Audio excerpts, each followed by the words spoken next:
Bismillahirrahmanirrahim. Assalamualaikum warahmatullahi taala wabarakatuh. Dan salam sejahtera yang saya hormati Puan Pensyarah. Hari ini saya akan membentangkan tentang aspirasi sistem pendidikan berlandaskan pembangunan pendidikan Malaysia ataupun lebih dikenali sebagai PPPM. Okey, ini merupakan tugasan kedua iaitu tugasan persembahan kod khusus GPP 1092 pengantar pengajian pendidikan. Nama pensyarah yang saya hormati Puan Dayang Puteri bin Awang Mahbi. Okey, seterusnya ini merupakan maklumat diri saya. Nama diberi Muhammad Arif Ashraf bin Zamri, nombor kad pengenalan 041001 011061, nombor angka giliran 202304231063, nombor matrik P223041622, kumpulan pendidikan Islam pendidikan rendah, ambilan PPI SMP Jun 2023, keluaran 2028. Ini merupakan maklumat diri saya. Selain itu juga, ini merupakan soalan tugasan. Sistem pendidikan kita berhasrat melahirkan generasi muda yang dapat memacu pertumbuhan ekonomi negara, melahirkan modal insan bertaraf dunia yang bukan sahaja dapat menjadi penyumbang kepada pembangunan negara tetapi dapat bersaing pada peringkat antarabangsa dan mampu menyelesaikan masalah dalam pelbagai situasi. Oleh itu, salah satu objektif khusus Pelan Pembangunan Pendidikan Malaysia adalah mewujudkan misi dan aspirasi yang jelas.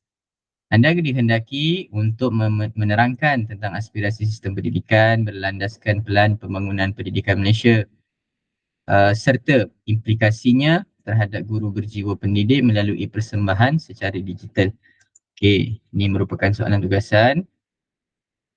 Okey, senarai kandungan yang pertama pengenalan standard kualiti pendidikan Malaysia, aspirasi sistem pendidikan berlandaskan Pelan Pembangunan Pendidikan Malaysia, implikasi sistem pendidikan Malaysia berlandaskan pembangunan pendidikan Malaysia terhadap guru berjiwa pendidik, penutup dan rujukan. Okey. Sebelum saya menerangkan tentang aspirasi sistem pendidikan, sukalah saya untuk menerangkan apa itu standard kualiti pendidikan Malaysia. Apa itu? Okey, standard kualiti pendidikan Malaysia merupakan satu rangka kerja yang memastikan kualiti pendidikan di institusi pendidikan atau yang dikenali sebagai SKPM, Standard Kualiti Pendidikan Malaysia, mempunyai beberapa standard yang merangkumi aspek yang penting untuk memastikan pengajaran dan pembelajaran yang berkesan. Okey. Kementerian Pendidikan Malaysia dia berhasrat kenapa adanya SKPM ini bertujuan untuk memastikan pengajaran dan pembelajaran itu dilaksanakan dengan berkesan dan berkualiti. Okey, antara beberapa aspek-aspek yang ada di dalam standard kualiti pendidikan Malaysia adalah yang pertama, kepimpinan. Kepimpinan sekolah berperanan sebagai pemimpin berimpak tinggi dan berupaya menggerakkan warga sekolah secara bersepadu untuk memajukan sekolah dan meningkatkan kualiti pembelajaran dan pengajaran. Okey, kalau kita lihat institusi sekolah ini, ia perlu diurus oleh oleh pemimpin yang sangat berkualiti ataupun pemimpin yang berwibawa. Kerana apa? Kerana setiap aktiviti di dalam sekolah akan diketuai oleh seorang pemimpin dan pemimpin itulah yang perlu menggerakkan warga sekolah. Hasilnya apa? Hasilnya akan memajukan sekolah, memajukan institusi pendidikan negara sendiri dan secara tidak langsung ia boleh meningkatkan kualiti pengajaran dan pembelajaran di sekolah-sekolah. Kesannya apa? Kesannya akan menjadilah lahirlah murid yang berkualiti. Okey, itu merupakan yang pertama. Selain itu juga yang kedua kita pergi kepada pengurusan organisasi. Okay. Organisasi sekolah diuruskan dengan mengambil kira potensi dan keperluan staf. Okay. Kemudahan sumber dalaman dan memanfaatkan sumber luaran supaya sekolah dapat berfungsi dengan cekap dan berkesan. Okay. Apa yang dimaksudkan dengan organisasi sekolah ini, seperti yang saya katakan tadi, organisasi sekolah perlu diuruskan, perlu diuruskan dengan sebaiknya. Kerana apa? Kerana ia mengambil kira potensi dan keperluan staf itu sendiri.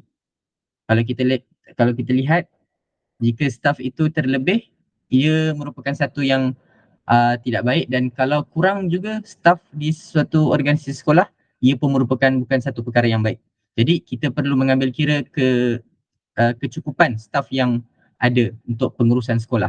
Mengambil kira tentang berapa jumlah guru yang patut mengajar di sesebuah sekolah. Mungkin kalau kita lihat ada sekolah yang sekolah kurang murid ataupun sekolah yang ramai. Jadi berapa keperluan staf dan guru-guru yang perlu menjadi uh, yang boleh kita nak menggerakkan sekolah organisasi tersebutlah. Jadi ia akan memberi impak kepada organisasi sekolah kerana ia berfungsi dengan cekap dan berkesan. Kalau kita lihat, kalau sekolah itu kurang murid tetapi guru yang mengajarnya ramai, jadi itu pun bukannya satu perkara yang bagus, kerana ada sekolah yang terlalu ramai murid tapi gurunya kurang. Jadi guru-guru yang di sekolah yang terlebih tadi dimasukkan, ditransfer ke sekolah yang kurang guru itu. Okay. Selain itu juga, pengurusan kurikulum dan hal ehwal murid, HEM, bidang kurikulum dan sukan serta hal ehwal murid diurus dengan cekap dan berkesan. Ini memastikan sekolah berfungsi sebagai institusi pembelajaran dalam melahirkan murid yang seimbang dari segi intelek, rohani, emosi dan jasmani. Kalau kita tengok struktur di organisasi sekolah ataupun hierarki sekolah, kita akan melihat guru besar sebagai seorang pemimpin dan beberapa pengurusan seperti guru kanan hal ehwal murid dan guru kanan kurikulum sebagainya. Ia ini nak melahirkan apa? Nak melahirkan murid-murid yang seimbang. Apa maksud murid-murid yang seimbang? Maksudnya ia bukan sahaja cerdik dari segi akademik tetapi ia juga boleh melaksanakan aktiviti-aktiviti sukan dengan cemerlang. Jadi, dan juga hal ehwal murid dari segi sahsiah murid itu sendiri. Kita tidak boleh melahirkan murid yang pandai sahaja dalam akademik tetapi kurang dari segi sahsiah. Itu pun tidak boleh. Itu pun bukan perkara yang bagus. Okey, seterusnya, pembelajaran dan pemudahcaraan atau yang kita kenali PDPC. Guru merancang dan melaksanakan proses PDPC yang berkualiti dan bersungguh-sungguh untuk memperkembangkan potensi dan pencapaian murid pada tahap yang optimum secara berterusan. Jadi apabila kita menyatakan kat sini PDPC, kerana sebagai seorang guru kita perlu merancang pembelajaran terhadap anak-anak murid kita dengan melaksanakan aktiviti-aktiviti yang boleh menarik minat mereka lah. Kalau kita sekadar hanya berkongsi dan menulis di papan putih, itu saya rasa tidak mencukupi lah sebagai seorang guru, kerana kalau kita lihat di zaman sekarang ni, media sosial ni, kita perlu mencari lebih lagi aktiviti-aktiviti yang boleh menarik minat pelajar itu sendiri. So, untuk kita memperkembangkan potensi murid itu sendiri. Dan pencapaian murid tu ke tahap optimum, bukan setakat optimum tetapi secara berterusan. Okay. Ini adalah pembelajaran dan pemudahcaraan. Okay. Seterusnya, dan hasilnya adalah kemenjadian murid. Okay. Pendidikan di sekolah melahirkan murid yang berilmu, pengetahuan, berketerampilan, berakhlak mulia, bertanggungjawab dan berkeupayaan mencapai kesejahteraan diri. Okay. Apabila adanya semua kepimpinan, ada je pengurusan organisasi, ada je kurikulum dan hal ehwal murid dan juga tadi saya nyatakan hasilnya adalah kemenjadian murid itu sendiri. Kerana kalau kita tengok jika ada pemimpin yang baik, adalah guru-guru yang cemerlang. Apabila ada guru-guru yang cemerlang, terlahirlah murid-murid yang mempunyai berilmu yang tinggi, pengetahuan, berketerampilan, berakhlak mulia ini semua. Okey, inilah kemenjadian murid yang Kementerian Pendidikan Malaysia mahu kita melaksanakannya.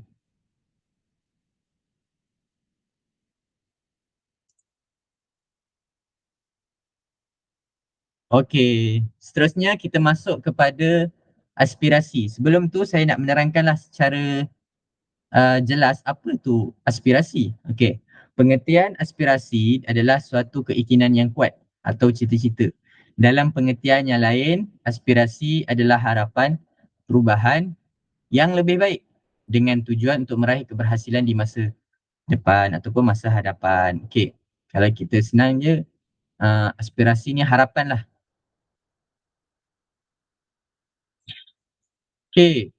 Aspirasi sistem pendidikan. Okey, apa tujuan aspirasi sistem pendidikan? Pelan Pembangunan Pendidikan Malaysia ataupun PPPM telah dirangka dengan tujuan untuk mencapai 5 keberhasilan bagi sistem pendidikan Malaysia yang merangkumi aspek akses, kualiti, equity, perpaduan dan kecekapan. Okey, ini adalah tujuannya untuk aspirasi sistem pendidikan ni dirangka oleh kementerian untuk keberhasilan merangkumi aspek-aspek yang berikutlah. Okey, yang kita masuk kepada aspek yang pertama iaitu sebelum tu objektif dahulu. Okey, objektif utama adalah memahami prestasi dan cabaran semasa pendidikan Malaysia dengan memberi tumpuan terhadap akses kepada pendidikan, meningkatkan standard, merapatkan jurang pencapaian, mengukuhkan perpaduan dalam kalangan murid serta mengoptimumkan kecekapan sistem. Mewujudkan visi dan misi aspirasi yang jelas untuk setiap murid dan sistem pendidikan secara keseluruhan bagi tempoh 13 tahun akan datang. Menggariskan transformasi sistem pendidikan yang komprehensif merangkumi perubahan penting dalam kementerian bagi memenuhi permintaan baharu dan harapan tinggi masyarakat serta mencetus dan menyokong transformasi perkhidmatan awam. Jadi aspirasi sistem pendidikan ni merupakan objektif utama dia, tujuan kenapa kementerian tu melaksanakan merangka satu aspirasi, harapan bagi melahirkan ni lah. Kita nak mengetahui cabaran semasa kan, pendidikan bagaimana dengan zaman teknologinya sekarang, bagaimana sistem pendidikan itu dapat dilaksanakan dengan berkesan, bukan seperti 13 tahun dahulu ataupun 10 tahun dahulu yang mungkin terkebelakang lah sistem pendidikan tu dengan yang sekarang sebab kita melalui perubahan masa yang sangat-sangat cepat mewujudkan visi dan misi yang jelas lah. Maksudnya inilah objektif-objektif utama yang kementerian nak. Okey, seterusnya. Okey, akses. Setiap kanak-kanak warga negara Malaysia berhak mendapat kesamarataan peluang pendidikan bagi membolehkan mereka maafkan saya, mereka mencapai potensi masing-masing. Kementerian berhasrat memastikan kadar akses sejagat dalam kalangan kanak-kanak dari peringkat prasekolah hingga ke peringkat menengah atas tingkatan 5 menjelang tahun 2020. 100% enrolment merentah semua peringkat pendidikan daripada prasekolah hingga menengah atas menjelang tahun 2020 lah. Jadi apa uh, aspeknya sistem pendidikan ni, aspirasi sistem pendidikan, kementerian mahukan setiap warga negara Malaysia, kanak-kanak ya, kanak-kanak, kerana sistem pendidikan bermula seawal kanak-kanak. Dia mahu mendapat, kementerian nak semua kanak-kanak warga negara Malaysia mendapat akses untuk pendidikan sama rata. Tiada tiada uh, tiada sama rata lah bagi membolehkan mereka mencapai potensi masing-masing. Jadinya inilah yang kementerian nak. Selain itu juga, ini akses aspek yang pertama, kita memasuki aspek yang kedua. Kualiti. Setiap kanak-kanak akan berpeluang mendapatkan pendidikan cemerlang berdasarkan keunikan sistem pendidikan di Malaysia dan setanding dengan sistem pendidikan antarabangsa. Aspirasi sistem pendidikan negara adalah untuk meletakkan Malaysia dalam kelompok sepertiga teratas dalam pentaksiran antarabangsa mengikut pengukuran TIMSS dan PISA dalam tempoh 15 tahun yang akan datang. Pentaksiran tambahan yang menangani dimensi kualiti lain yang relevan dengan konteks Malaysia boleh dimasukkan apabila dimensi ini dibangunkan dan diterima di peringkat antarabangsa. Okey, apa yang aspek yang kedua adalah menekankan kualiti. Okey, kita apabila seseorang kita nak menjadikan murid itu cemerlang, kita perlukan satu sistem yang berkualiti. Satu sistem pendidikan yang berkualiti. Kerana kita nak menandingi setanding dengan negara-negara lain dalam dalam bidang pendidikan.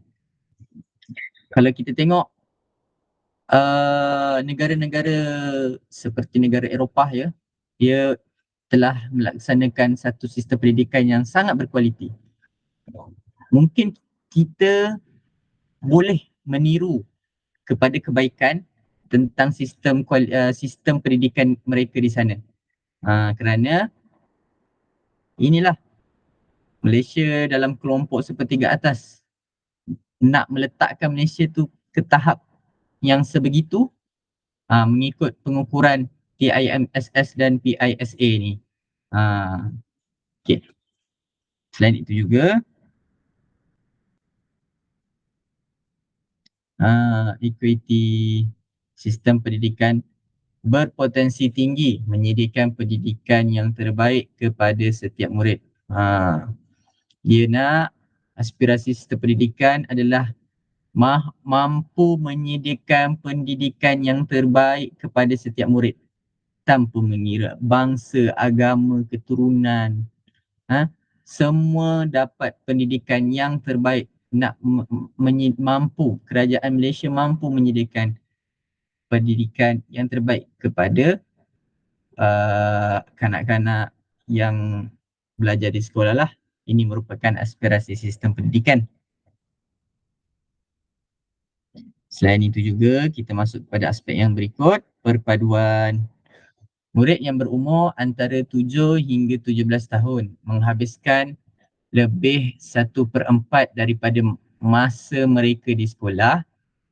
Oleh itu, sekolah berperanan untuk mengukuhkan lagi perpaduan dalam kalangan murid melalui interaksi bersama murid lain dari pelbagai latar belakang, sosioekonomi, agama, etnik dan belajar untuk memahami, menerima serta menghayati perbezaan. Suatu perkongsian, pengalaman dan aspirasi dapat dibentuk. Kementerian berhasrat untuk menjadikan satu sistem pendidikan yang memberi peluang kepada murid berkongsi pengalaman dan aspirasi demi membentuk dan memperkukuhkan lagi asas perpaduan rakyat Malaysia. Jadi, apa aspek dalam aspirasi sistem pendidikan? Menekankan perpaduan rakyat. Kerana apa? Perpaduan ni kita perlu menekankan kepada murid-murid seawal usia mereka. Kerana apabila mereka besar, nanti senanglah untuk mereka dah terbiasa mengenal bangsa-bangsa lain, mengenal budaya-budaya lain. Jadi mereka tidak terlalu terkejut, orang katalah. Jadi Kementerian Pendidikan Malaysia merangka aspirasi sistem pendidikan merangkumi aspek perpaduan ini. Dia sebagai sekolah ini mengukuhkan lagi perpaduan dalam kalangan murid. Sekolah, sebab itu organisasi sekolah ini bukan sahaja sebagai satu medium untuk kita menuntut ilmu, tetapi ia juga boleh mengukuhkan lagi perpaduan. Kerana apa? Mungkin di dalam sekolah ada yang dari kalangan bangsa Melayu, bangsa Cina, bangsa Iban, Bidayo. Jadi kita boleh berkenalan dengan budaya dan bahasa mereka sendiri, bagaimana komunikasi dengan mereka, interaksi bersama mereka. Jadi ini dapat membentuk satu ikatan yang kuat yang boleh menjana kepada perpaduan negara yang sangat kukuh. Kalau kita melihat negara kita Malaysia adalah salah satu-satunya negara yang mengekalkan sekolah berasaskan bangsa.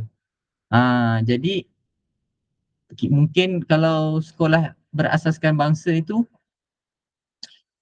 di sekolah rendah, tetapi kalau di sekolah menengah mungkin ada SMA, S,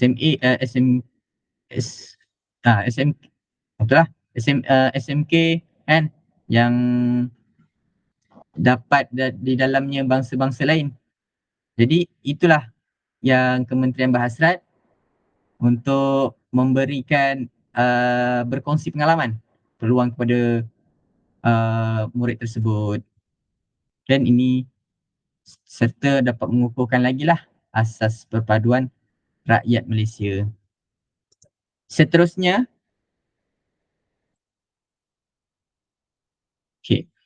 seterusnya aspek yang berikut adalah kecekapan. Sistem pendidikan Malaysia telah menerima peruntukan yang tinggi. Namun, peningkatan keberhasilan murid masih tidak setanding dengan sumber yang telah disalurkan ke dalam sistem. Walaupun kerajaan akan terus mengekalkan tahap pelaburan masa kini, Kementerian berhasrat untuk memaksimumkan keberhasilan murid mengikut tahap peruntukan semasa. Jadi, Kementerian berharaplah kan, daripada aspirasi sistem pendidikan Malaysia ni mendapat peruntukan yang tinggi. Kerana kalau kita lihat di Malaysia menyediakan kemudahan buku teks secara percuma. Ini merupakan salah satu usaha kerajaan lah, usaha Kementerian Pendidikan bagi memastikan semua murid tu dapat kemudahan yang ada. Tak perlulah membeli buku mungkin buku dari keluarga yang susah, mungkin buku tu mahal.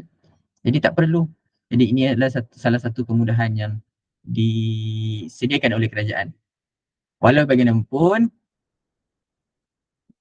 peningkatan keberhasilan murid masih tidak setanding dengan sumber yang telah disalurkan ke dalam sistem. Ini merupakan mungkin kekhilafan dan kita patut merubahnya lah, berubah ke masa hadapan yang lebih baik. Okay. Ini merupakan aspek aspirasi dalam sistem pendidikan negara. Jadi beralih kepada implikasi kepada guru. Apa, mungkin kita fikir sejenak, apa implikasi atau kesan daripada aspirasi sistem pendidikan ni berlandaskan Pelan Pembangunan Pendidikan Malaysia? Apa implikasinya kepada seorang guru yang berjiwa pendidik ni? Okay. Aspirasi dan hala tuju guru dalam pendidikan. Yang pertama saya bacakan dahulu. Guru menjadi pembimbing dan penolong murid dalam kelas maupun luar kelas. Ini seperti yang kita tahulah. Tugas guru ni, peranan guru ni memang macam itulah, bukan setakat di luar kelas. Tapi di luar kelas pun tetap guru tetap dicari. Itulah, guru mendidik murid-murid untuk mewujudkan hubungan kuat walaupun beza kaum dan bangsa. Ini tugas yang sangat-sangat penting. Kalau kita tengok, tugas guru bukan saja mendidik tapi dia membimbing, mendorong, mentarbiah seorang murid tu macam mana nak mewujudkan hubungan yang kuat. Kita tak naklah menjadi peristiwa silam seperti 13 Mei, kerusuhan kaum. Itu kita tidak mahu terjadi lagi sekali lah. Jadi inilah peranan-peranan guru. Okay, kita masuk kepada implikasi terhadap guru berjiwa pendidik. Yang pertama, melahirkan modal insan guru yang mempunyai ciri-ciri kepimpinan dan boleh menyumbang bakti kepada negara. Jadi dalam masa yang sama, guru mengajar, guru pun dapat melahirkan kementerian pun dapat melahirkan guru-guru yang berkualiti, guru-guru yang mempunyai ciri-ciri kepimpinan yang hebat, dan seterusnya impaknya apa? Boleh menyumbang bakti kepada negara. Seperti apa? Contohnya, guru tu mengajar seorang murid dan murid itu apabila dia besar nanti menjadi seorang Perdana Menteri yang hebat. Jadi itu tugas seorang guru, nampak? Boleh menyumbang bakti kepada negara. Itulah salah satu contoh bagaimana seorang guru tu boleh berbakti kepada negara dengan mengajarkan ilmu yang sangat-sangat hebat kepada seorang murid ataupun kepada seluruh anak-anak didik mereka lah. Itu yang pertama. Yang kedua, guru dapat mencapai objektif sesuatu mata pelajaran yang diajar. Jadi inilah kesannya guru dapat mencapai objektif. Dalam sesuatu pengajaran dan pembelajaran, guru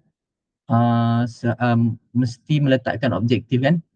Bila meletakkan objektif tu, dapat dicapai oleh murid-murid apa yang diajarkan. Okey, hari ini nak belajar apa objektif dia, dan murid-murid dapat sesuatu yang diajar. Itulah guru dapat mencapai objektif sesuatu mata pelajaran yang diajar. Dan yang ketiga, membentuk guru yang seimbang dari segi jasmani, emosi, rohani dan sasiah. Kalau kita tengok tadi kemenjadian murid, ini kemenjadian guru. Macam mana kita nak membentuk guru tu yang seimbang. Bukan dari segi jasmani, emosi, rohani dan sasiah. Nah, macam mana kita nak menjadikan, itulah kesannya aspirasi sistem pendidikan ni dapat membentuk guru yang seimbang. Itulah. Seterusnya, penutup kesimpulannya, kita dapati bahawa idea ini telah diperkenalkan oleh Kementerian Pendidikan Malaysia tujuan memperkasakan kualiti pendidikan di Malaysia serta memberi impak yang positif kepada pendidikan di Malaysia juga. Hal ini dikatakan demikian kerana pendidikan Malaysia mampu bersaing dengan pendidikan di seantero dunia. Dan itu juga aspirasi pendidikan Malaysia sangat penting kerana ia dapat mendorong semangat perpaduan antara kaum. Oleh itu ia dianggap sangat penting kepada sistem pendidikan negara serta mampu mengangkat martabat institut perguruan. Ini merupakan penutup saya dan akhir sekali rujukan, ini merupakan rujukan saya. Itu saja. Baik datang daripada Allah, yang datang dengan diri saya sendiri. Wabillahi taufiq wal hidayah. Wassalamualaikum warahmatullahi taala wabarakatuh.